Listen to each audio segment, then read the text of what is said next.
इस कार्यक्रम के पुण्यार्जक हैं श्री सुभाष चंद्र जैन, श्रीमती मणि जैन, पुत्री दामाद श्रीमती नेहा जैन, श्री सुनील जैन एवं देवांश जैन, चारुल जैन, सक्षम जैन इंदौर, पुत्री दामाद श्रीमती सोनिका जैन, श्री सौरभ जैन, संवाददाता दैनिक भास्कर एवं Tushyam Jain, Bhopal. Firm Arihant construction and supplier, Akaltara, Chhattisgarh. Shri Babulal Jain, Shrimati Nirmala Bai Jain, Manoj Kumar, Shrimati Neelam, Ajay Kumar, Shrimati Hemlata Jain, Pravin Kumar, Shrimati Jyoti, Lalit, Shailendra, Atul, Arpit, Ayushi, Mahak, Muskan, Tanu Jain. Firm Ajay Kumar, Pravin Kumar, green merchant, Bina, जिला सागर, मध्य प्रदेश। कि एक ओर तो अध्यात्म को भी साथ में लेकर चल रहे हैं और दूसरी ओर व्यवहार को भी साथ में लेकर चल रहे हैं। जो अध्यात्म और व्यवहार को साथ में लेकर चल सकता है वह व्यक्ति ही अपनी आत्मा को उन्नत बना सकता है। जो उनका दर्शन उनके जीवन में आ गया, जो उनका अध्यात्म उनके जीवन में आ गया और जो उनका व्यवहार आज के समय में यदि देखा जाए तो सबसे बड़ा संघ आचार्य विद्यासागर महाराज का संघ। कितने महाराज हो गए? 130 के आसपास महाराज हो चुके हैं, 160-65 के आसपास आरिका हो चुकी हैं और पितृ मंडल की बहनें और हथकरघा के भाई लोग सब कितने हो गए? तो यदि देखा जाए तो 1000 का संघ तो आचार्य महाराज की आज्ञा में चलने वाला संघ है।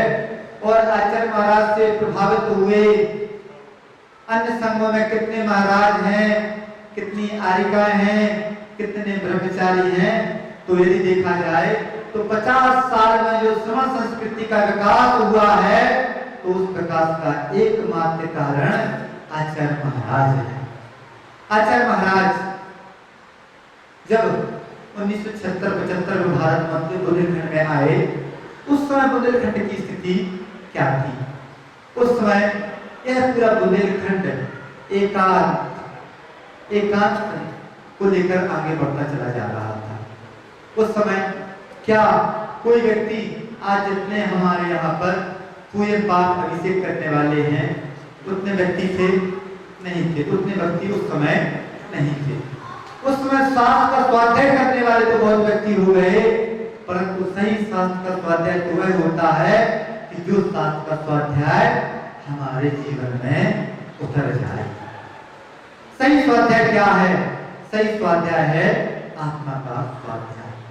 यदि चाहे व्यक्ति, हर व्यक्ति आत्मा का स्वाध्याय कर सकता है। कैसे आत्मा का स्वाध्याय करना?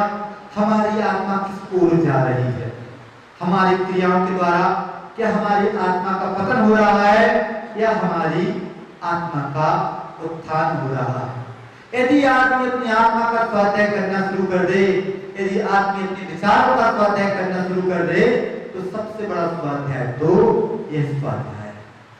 कितने ही प्रवचन सार को पढ़ लिया जाए, कितने ही समय सार को पढ़ लिया जाए, परंतु अभी हमारे जीवन में ना तो प्रवचन सार का विज्ञान हो रहा है, ना ही अभी हमारे जीवन में समय सार का शुद्ध उपयोग हो रहा है। यदि हमें सबसे अपने जीवन में शुद्ध पहले शुभ को लाइए। आदमी यदि अशुभ से बचना शुरू हो जाए तो उसके जीवन में शुभ आ सकता है और वह शुभ उपयोग की बढ़ती हुई दशा एक दिन शुद्ध उपयोग को भी आपके जीवन में ला देगी। अभी आदमी अशुभ से उभरा ही नहीं, अशुभ छूटा ही नहीं, शुभ को छोड़ने की बात कर रहा है। अभी आदमी पाप को छोड़ा ही नहीं और पुण्य को यही कह रहा है। ऐसी स्थिति उस समय बन चुकी थी, परंतु आज बुंदेलखंड में सबसे ज्यादा यदि कृषि है आचार्य महाराज के संग में, उस बुंदेलखंड से सबसे ज्यादा कृषि है जो अपने जीवन का जीवंत समय सार है। ऐसा आचार्य महाराज का वह संघ है। आचार्य महाराज कि जब आने के बाद क्या हुआ तो सबसे ज्यादा संघ की वृद्धि हुई, समाज की भी वृद्धि हुई। समाज की वृद्धि कैसी? समाज में गुणवत्ता आई।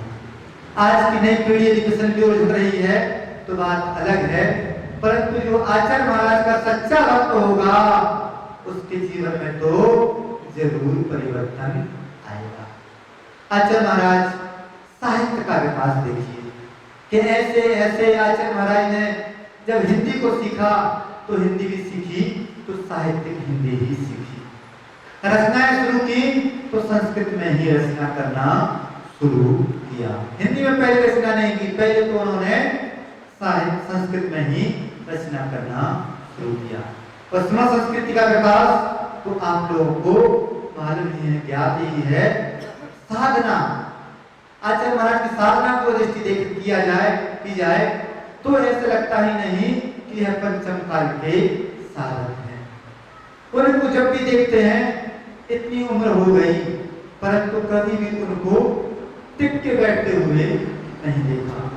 जब हम लोग चंद्रगिरी में थे तो उस समय इतना बुखार आ गया, इतनी कमजोरी आ गई, परंतु उस समय भी उनको कभी टिक के सामयिक करते हुए नहीं देखा। तो आचार्य महाराज के बारे में जो कहा जाए कम है, समय हो रहा है। यदि आचार्य महाराज के जीवन से हम कुछ शिक्षा ग्रहण कर सकते हैं और उनके जीवन को देखें और उससे कुछ शिक्षा ग्रहण करें तो सबसे पहली बात आती है कि हृदय की कोमलता। जिस व्यक्ति का हृदय कोमल होगा उस व्यक्ति की कसाएं अपने आप मंत्रता को प्राप्त हो जाएंगी, और जिस व्यक्ति का हृदय कठोर होगा उस व्यक्ति की कसाएं बढ़ती चली जाएंगी। आचार्य महाराज अपने साधना के क्षेत्र में इतने कठोर है कि क्या न बताएं, परंतु हृदय की कोमलता इतनी कोमलता है कि करुणा, जीव मात्र के प्रति उनकी करुणा के भाव। आज इसने क्या है को दिया, आज इसने है को दिया, पर की पीड़ा अपनी करुणा की परीक्षा लेती, पर की पीड़ा अपनी करुणा की परीक्षा लेती। आचार्य महाराज की करुणा की दृष्टि थी कि आज इतने दयोदय बहुत सारे फुलती चली जा रही हैं जिनमें लाखों पशुओं का संरक्षण संवर्धन किया जा रहा है। सोचिए कि एक जीव को प्राणदान देने का क्या पुण्य है, तो कहा जाता है कि मेरू के बराबर भी प्राणदान कर दो, इतने पुण्य की प्राप्ति नहीं होगी जितने एक जीव के प्रति करुणा के भाव आ गए, उसके प्रति अभयदान के भाव आ गए। आज लाखों प्राणी गुरु महाराज के एक आशीर्वाद से अपने जीवन को सुरक्षित किए हुए। और कहने वाले व्यक्ति तो ये कह रहे हैं कि उन गौशालाओं में हत्या की जा रही है जीवों, ऐसा कहने वाले भी बहुत व्यक्ति हैं। सोच लीजिए कि कुछ दया का क्षेत्र में काम होगा तो एक यदि दो यदि तीन तरह की तो हिंसा आदि होगी ही होगी, पर तो वहां पर उनके हिंसा के भाव नहीं है, वहां पर तो एकमात्र पंचेंद्रिय के प्राणों के प्रति दया के भाव है, करुणा के भाव है। तो आचार्य महाराज का हृदय की कोमलता देखिए, उस हृदय की कोमलता ने ही क्या किया, इतनी गौशालाएं खुलवा दी। और हमारी कोमलता कहाँ जा रही है? हमारी कोमलता आज के समय में आदमी अपने बारे में तो सोच रहा है, परंतु दूसरों के बारे में नहीं सोच रहा। अपनी पीड़ा के बारे में सोचना स्वार्थ हो जाएगा, अपनी पीड़ा के बारे में सोचना पाप हो जाएगा, पर की पीड़ा के बारे में सोचना परमार्थ हो जाएगा, पर की पीड़ा के बारे में सोचना धर्म हो जाएगा, पुण्य का कार्य हो जाएगा। आचार्य महाराज मन की सरलता, उनकी मन की सरलता देखिए, उनकी मन की सरलता। आचार्य महाराज कहा करते हैं कि मुनीर का रूप क्या है, यथाजात बालक के समान है, और उनकी मन की सरलता भी यथाजात बालक के समान है।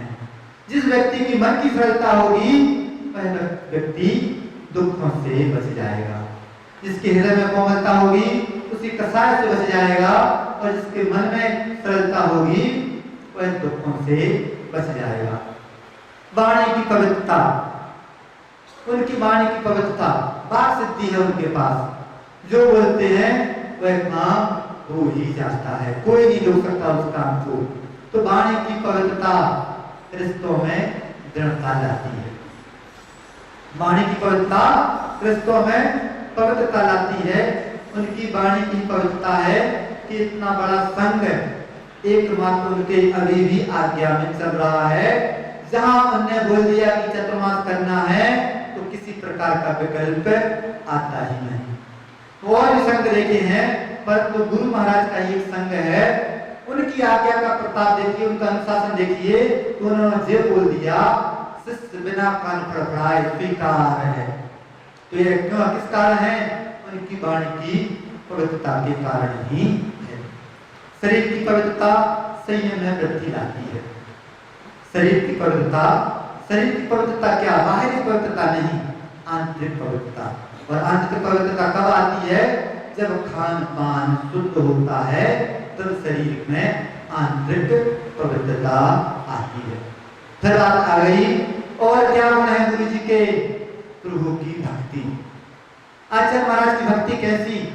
जब कुंडलपुर के बड़े बाबा विराजमान किए जा रहे थे, उस समय उनकी आंखों में जो आंसू थे, वह उनके आंसू उन बड़े बाबा के प्रति उनका समर्पण, उनके प्रति भक्ति का प्रदर्शन ही था। उनकी भक्ति ही वह बाहर आ रही थी। तो भगवान की भक्ति पुण्य को बढ़ाती है। आज आप लोगों का पुण्य क्यों नहीं बढ़ पा रहा है? भगवान की भक्ति तो कर रहे हो, परंतु भगवान की भक्ति आप लोगों की बाहरी हो रही है, भीतरी भगवान की भक्ति हो ही नहीं रही है। यदि भीतरी भक्ति हो रही होती तो अभी तक कब की, अभी तो मीटिंग चल रही है, मंदिर कैसा क्या करना है सोच नहीं पा रहे हो, आगे नहीं बढ़ पा रहे हो, कदम ही नहीं बढ़ा पा रहे हो। अभी भी कुछ मतभेद हो सकते हैं समाज में, परंतु भगवान की भक्ति आप लोगों ने भक्त बहुत अच्छे बना लिए। जब जाके देखते हैं चित्र धाम में, वहाँ के बंगले देखते हैं तो ऐसा लगता है कि मंदिर हमारा कहाँ है और भगवान कहाँ बैठे हैं। परंतु यदि आप लोग भगवान के प्रति समर्पित होंगे तो आप लोग भी ऐसा मंदिर बनाएंगे कि भूतो न भविष्यति। यहाँ से जितने व्यक्ति निकलेंगे ट्रेन के माध्यम से, देखेंगे तो बोलेंगे कि बिना वालों ने बहुत अच्छा मंदिर बनाया, ऐसा मंदिर बनाया कि हर व्यक्ति देखेगा और उसकी प्रशंसा करेगा। तो ऐसा मंदिर कब बन पाएगा? जब आप लोगों की प्रभु के प्रति भक्ति होगी। और सबसे मुख्य गुण गुरु जी का, गुरु की सेवा। गुरु की सेवा निरोगता प्रदान करता है। गुरु की सेवा, आचार्य महाराज ने अपने गुरु भगवान की, अपने गुरु महाराज की कैसी सेवा की दुनिया जानती है कि करोड़ों की संपत्ति देने वाला पिता की ऐसी पुत्र सेवा नहीं कर सकता जो गुरु महाराज ने अपने गुरु की सेवा की। जो व्यक्ति इन 6 बातों को अपने में जीवन में उतार लेता है, उसका जीवन सरल और धर्ममय हो जाता है। गुरु के जीवन से तो यही शिक्षा ले सकते हैं कि भगवान जैसा आपकी निर्दोष चर्या है वैसी हम लोगों की भी चर्या बने, और जैसे आपकी निर्दोष भावना है ऐसी हम सभी की निर्दोष भावना बने। जैसे आप धर्म के मार्ग पर आगे बढ़े हैं, ऐसे हम लोगों के जीवन में भी वह धर्म आ जाए तो हम लोगों का भी कल्याण हो जाए। गुरु महाराज के बारे में और बहुत कुछ कह सकते हैं। गुरु महाराज के बारे में कहना बहुत कठिन है, उनके बारे में तो बस महसूस किया जा सकता है, और जितना समर्थ रहे तो महसूस किया तो एक ही बात महसूस हुई कि यदि चलते फिरते भगवान है तो आचार्य विद्यासागर महाराज जी चलते फिरते भगवान है, और उनकी छत्र छाया में ही हम अपने जीवन की वह विशुद्धि इतनी बढ़ाएं कि हम लोगों का, आप सभी का वह मोक्ष मार्ग अनवरत चलता रहे। आचार्य महाराज की भक्ति कैसी? जब कुंडलपुर के बड़े बाबा विराजमान किए जा रहे थे, उस समय उनकी आंखों में जो आंसू थे, वह उनके आंसू उन बड़े बाबा के प्रति उनका समर्पण, उनके प्रति भक्ति का प्रदर्शन ही था। उनकी भक्ति ही वह बाहर आ रही थी। तो भगवान की भक्ति पुण्य को बढ़ाती है। आज आप लोगों का पुण्य क्यों नहीं बढ़ पा रहा है? भगवान की भक्ति तो कर रहे हो, परंतु भगवान की भक्ति आप लोगों की बाहरी हो रही है, भीतरी भगवान की भक्ति हो ही नहीं रही है। यदि भीतरी भक्ति हो रही होती तो अभी तक कब की, अभी तो मीटिंग चल रही है, मंदिर कैसा क्या करना है सोच नहीं पा रहे हो, आगे नहीं बढ़ पा रहे हो, कदम ही नहीं बढ़ा पा रहे हो। अभी भी कुछ मतभेद हो सकते हैं समाज में, परंतु भगवान की भक्ति आप लोगों ने भक्त बहुत अच्छे बना लिए। जब जाके देखते हैं चित्र धाम में, वहाँ के बंगले देखते हैं तो ऐसा लगता है कि मंदिर हमारा कहाँ है और भगवान कहाँ बैठे हैं। परंतु यदि आप लोग भगवान के प्रति समर्पित होंगे तो आप लोग भी ऐसा मंदिर बनाएंगे कि भूत तो ना भविष्यति। यहाँ से जितने व्यक्ति निकलेंगे ट्रेन के माध्यम से देखेंगे तो बोलेंगे कि बिना वाल ने बहुत अच्छा मंदिर बनाया, ऐसा मंदिर बनाया कि हर व्यक्ति देखेगा और उसकी प्रशंसा करेगा। तो ऐसा मंदिर कब बन पाएगा? जब आप लोगों की प्रभु के प्रति भक्ति होगी। और सबसे मुख्य गुण गुरु जी का, गुरु की सेवा।